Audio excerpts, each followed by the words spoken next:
It is Saturday, May 6th, but no rest for the wicked. Second rehearsals continue inside the International Exhibition Center here in Kyiv. And this morning we have seen the Netherlands, Hungary, Denmark, Ireland, and San Marino. Should we talk about it? Let's do this!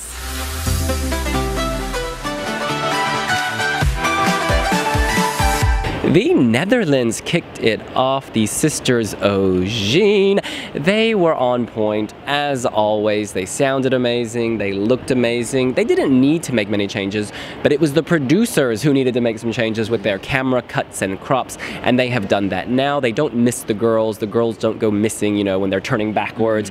They're always present is the point. I really like the warm colors. Even though there's at times, you know, purple and blue, there's always a warmth. Maybe it's because of the girls themselves.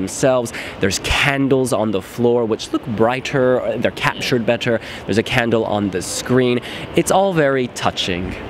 Yeah, it was a much tighter and slicker performance from a production point of view. Like you said, they got all their camera angles right this time.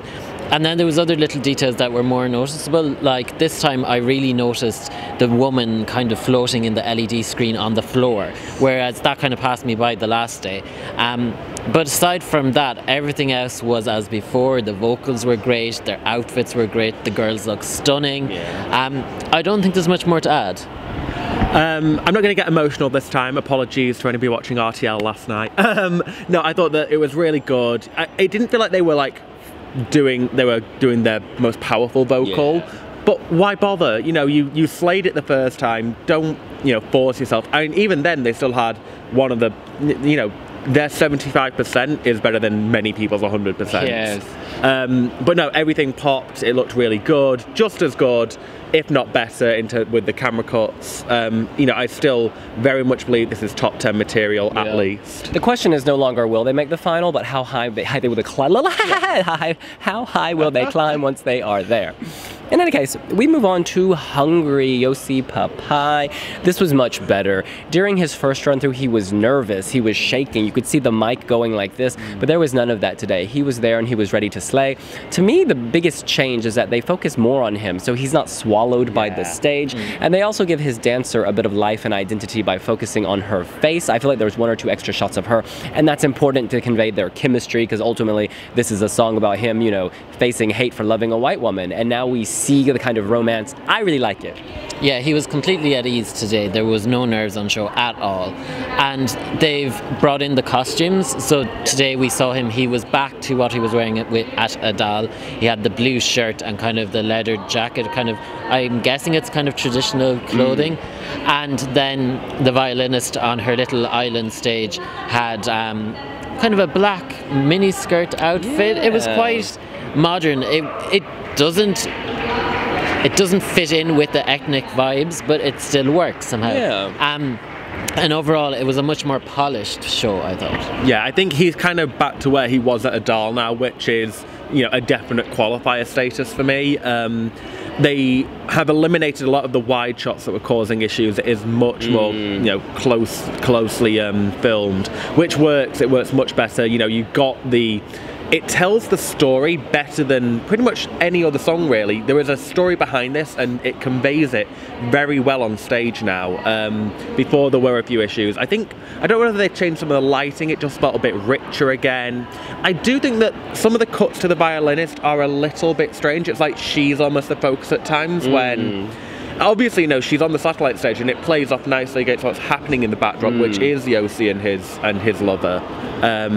But no, very, very good, much better. I think seeing that and the way that they've improved the camera gives me faith for like Italy tomorrow, because obviously that was the problem with Italy, too many wide shots. I think that this'll, it's a good sign that the producers are thinking. Yes, we move on to Denmark. Dansk Melodi Grand Prix winner Anja Nissen, Voice of Australia winner Anja Nissen, Eurovision 2017 contestant Anja Nissen. Now look, I actually liked it this morning. Yeah, surprise. No, really, there was something. Maybe it's because she's returned to her red dress, and now we're seeing the red dress plus the big stage plus, you know, the pyro. It came together. She drops to her knees, and at that moment when she's like belting it out in the dress, I can see why people like this. I think that she's just growing in confidence with each run through. She's used to big stages. She's used to performing under pressure, and this isn't phasing her. It's really nice to see her coming into the press room very frequently. I think more so than any other contestant, she comes in here and spends time with the press and her fans. Yeah, I'm feeling more hopeful for this. I can see why people think this is going to do very well.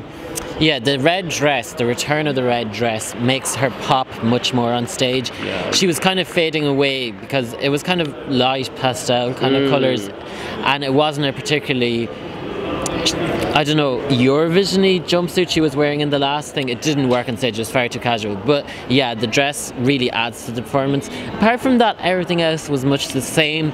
But Anja is obviously really feeling the lyrics. Like, the moment where she falls on the floor is when she says, "I'm laying down my armour for you." And she doesn't just kneel on the floor, like her back is crouched and she's hitting it and stuff. So she's really getting into the performance. I don't understand why she's so high with the bookies at the moment, but she does deserve to qualify. But I'm not sure if it's a winning performance. Get the girl some knee pads. It looks like it hurts. Yeah, it's very Anna VC in 2006, everything. Yeah, I don't think it'll do as well as everything did. I think that finished like 5th or 6th. This is certainly not going to do that. But it's going to be respectable. I do now think that she will qualify. I mean, it's another spanner in the works of who the hell is going to qualify from semi-final 2, because this is much improved again.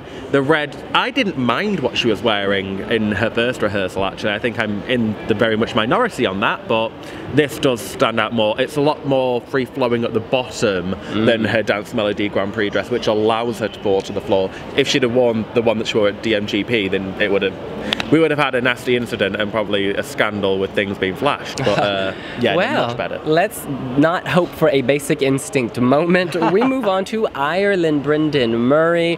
You know what? Last time he wore a white button-up and the wind blew it up, but today he left it undone and wore a white V-neck sweater underneath. It clung to every contour of his body, and we're not going to complain about that.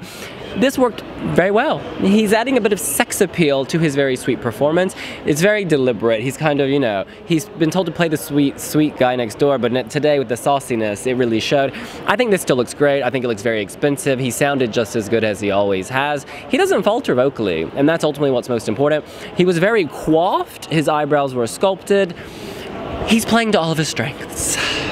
Well, there's been a little progress from the point of view that I used to absolutely hate this song with a passion. Now I'm just indifferent to it. He came along, he passed me by. He's surrounded by such standout performances by other countries that I think he comes across nearly like a bit of a damp squib. He's got this balloon, so what? He's wearing his white shirt and to reveal a vest. Wow. Who cares? I care. He's gone from like innocent choir boy in his first rehearsal to drunk teenager at a wedding. It feels like you know, when they get, and yeah, it doesn't work. I think it looks sloppy to me. If he's going to do it, put a jacket on him, put a blazer on him, and that might make him look a bit more, you know.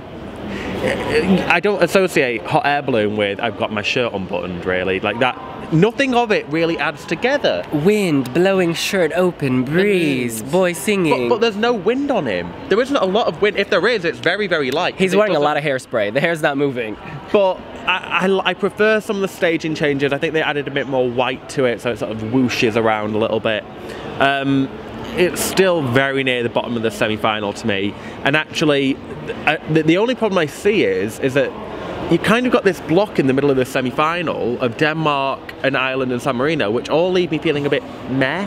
And I wonder whether, you know, it's very much kind of like a damp squib in the middle of it all, and I don't know whether or not that will affect people watching at home. Brendan, I'm gonna see you in the final. All right, we move on to San Marino, Valentina, Monetta, and Jimmie Wilson, giving us that sticky floor discotheque realness. Basically just copy and paste the other day to today, except that Valentina left her purse at home, so she doesn't have mace to resist Jimmie. She doesn't have her prophylactics should she need them. She doesn't have her lipstick. This was fun. It was messy, but it's deliberately messy, and that's why it's got character. They're just doing their thing. Well, they were even more dressed down than they were during their first rehearsal. Usually the second rehearsal is the big dress reveal if you haven't done it already. Whereas Jimmie was just wearing a t-shirt and jeans, and Valentina was wearing a similar outfit to what she had on the last day, except it was less glittery. It didn't fit her form as well. And she ditched her handbag. I don't know, maybe she was mugged. I don't know. Hopefully she wasn't. But the only way they're going to be in the final is if they've bought tickets to watch the show. Oh, vicious but true. Yeah, it's kind of a little bit like Slavko to me, where it was fun the first time I watched it, and now I'm like, okay, no, I actually want to get to the real competition now. It does come across a little amateurish. There's nothing bad about it. Like, I enjoy it, but I can't imagine the throngs of people coming to vote for this. It's good whilst it's on, but it's very disposable, I think, is the problem. I just want to know, if San Marino is requesting 300,000 euros, where is that money going? Because it wasn't spent on this show. I think they're working with what they have, Jimmie and Valentina, and they both sell it well because they commit to this. And like, because they commit to it, you love it. And I think they're such charismatic people, charming, warm. That's where the strength is, not the staging. In any case, that's what we think. What do you think? Do any of these 5 acts set you alight? Who of them has a shot at making the final, and who do you want to make the final? Let us know here on wiwibloggs. Make sure to subscribe to see our recaps for the rest of the day. And let us know what you think with a like or a comment down below. And we will see you later. Bye!